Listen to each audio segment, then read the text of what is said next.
HUSNA binti RASLAM. I am from BMMA section 1. For the introduction of the lab 1, identifying brake system components, we will use this car, which is Pro 2 kancil, manufacturing from years 2004 with 660cc. So in this lab, we will identify all the brake system components. Other than that, to name all the parts of brake system assembly. Hi, my name is HELMI. I'm from BMMA S201. Today I would like to present about brake system in a vehicle. This part inside a vehicle, this is a brake booster air tightness check. First, you need to depress the brake pedal several times with the engine off until there is no change in the pedal travel. Depress and hold the pedal, then start the engine.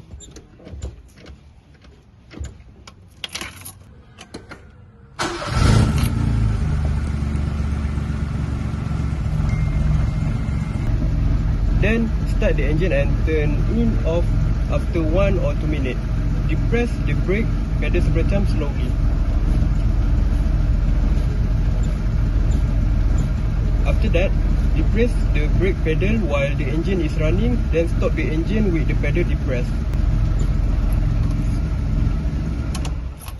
Okay. If there is no change in the pedal travel after holding the pedal for 30 seconds, the servo is alright. Next, I would like to present about brake pedal check and adjustment. This is a brake pedal. The height of the pedal, first, remove the carpet.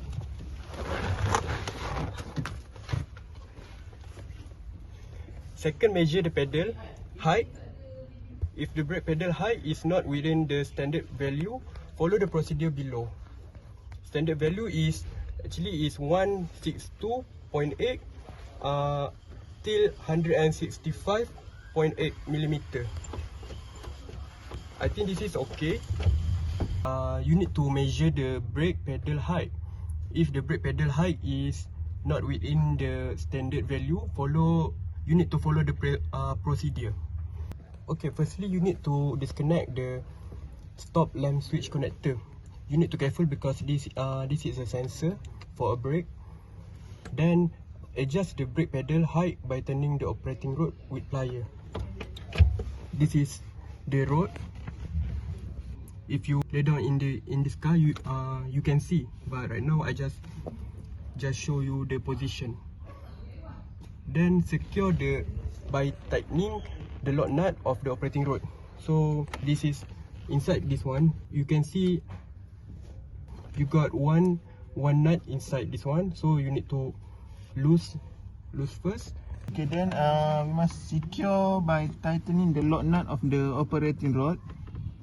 So in the video we show the operating rod, the nut of the operating rod, and then push the rod lamp switch in the direction of the pedal stroke until it stops.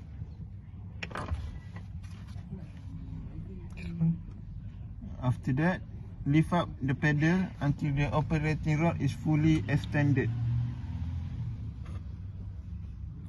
And then after doing that, we must connect the connector of the stop lamp switch. Okay, after connect the connector, check that the stop lamp is not illuminated with the brake pedal unpressed. Okay, that one. Okay, done. Okay, after that, return the carpet. Assalamualaikum. My name is Muhammad HARIEZ bin SHAARI. I'm from section 2/1. So I will present about this brake. So first we have to remove the wheel.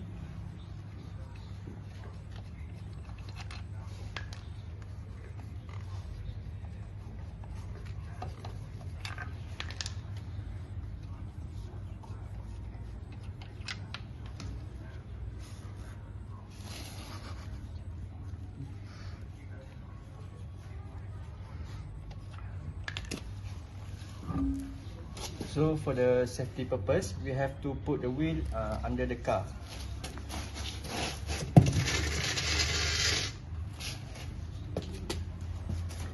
So come closer. So for the disc brake component, so this is a brake caliper. The function of brake caliper is to squeeze the brake pad. So this is inside the brake caliper is the brake pad. So squeeze the brake pad against the brake rotor in an effort to slow the spin of the wheel and get the vehicle to reduce its speeds. So next is the brake pad. So this is brake pad inside this. So brake pad is when force is applied at the brake pedal, the brake pad will apply the pressure to the rotor, which is directly connected to each wheel. This pressure creates the friction needed to slow or stop your vehicle. So next is the brake rotor, this one. So brake rotor, as the caliper squeeze the brake pads together, the rotor large surface area creates the friction. This friction resists the spin of the wheel, which slow its rotation and movement of the car. So brake rotor is designed to turn motion, which is kinetic energy, into the thermal energy, which is heat. Okay, that's all for the disc brake. Assalamualaikum. My name is Muhammad ANIFA. I'm from section 2/1. So now I'm gonna show the rear brake drum. So cars nowadays usually have disc brake on rear wheel, but this is old car, so we have a drum brake on rear wheel. I'm gonna show you.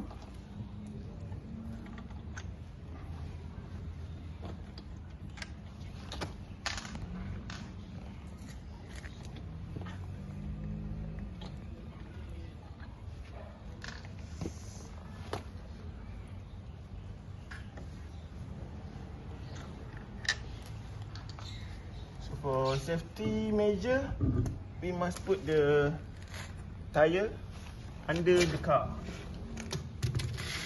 This is the brake drum. So inside the brake drum, we have the brake lining and brake shoes.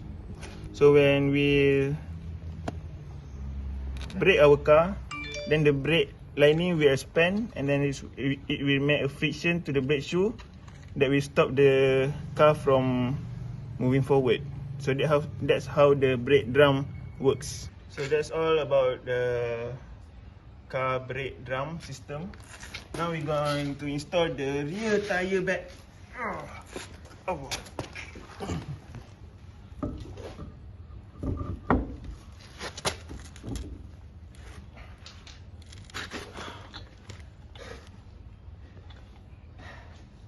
Assalamualaikum, my name is Muhammad YASSIR. Today I would like to explain about the main components of the brake system of this car. Okay, this we have a brake reservoir, which is to store the brake fluid. For this case, we use a brake fluid .4.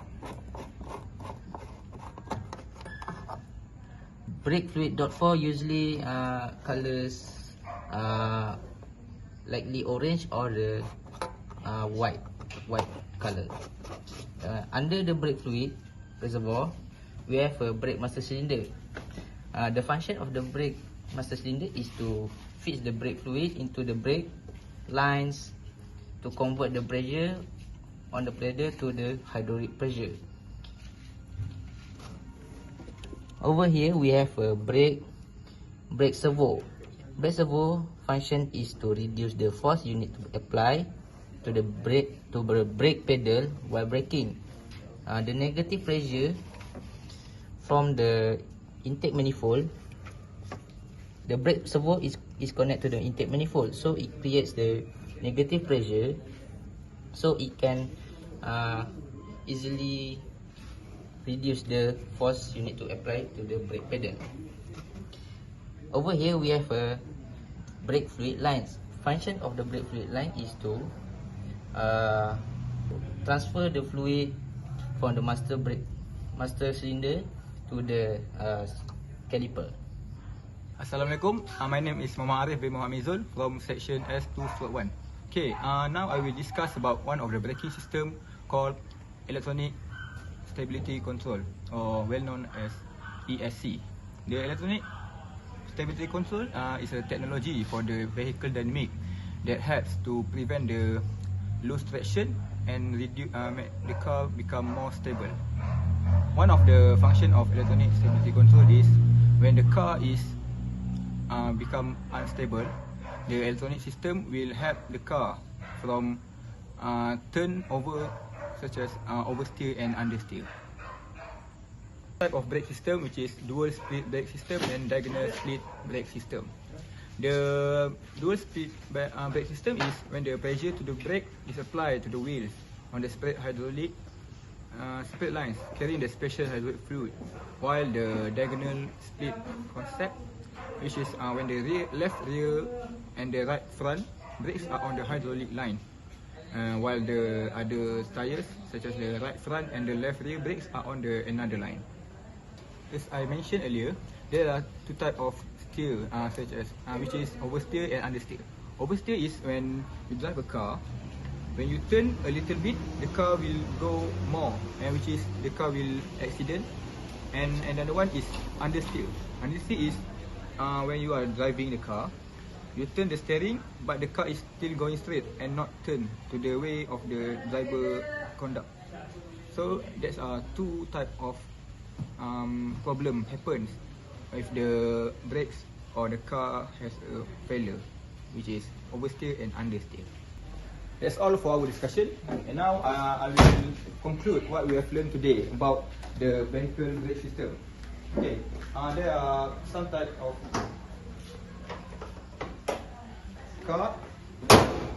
At the front tire, we have learned about the brake pad, brake calipers, and brake disc, while at the rear tire, we have learned about the brake drums. So also we have shared about what is the problem that occurs when the car have a problem or when the brake is failed to its functional.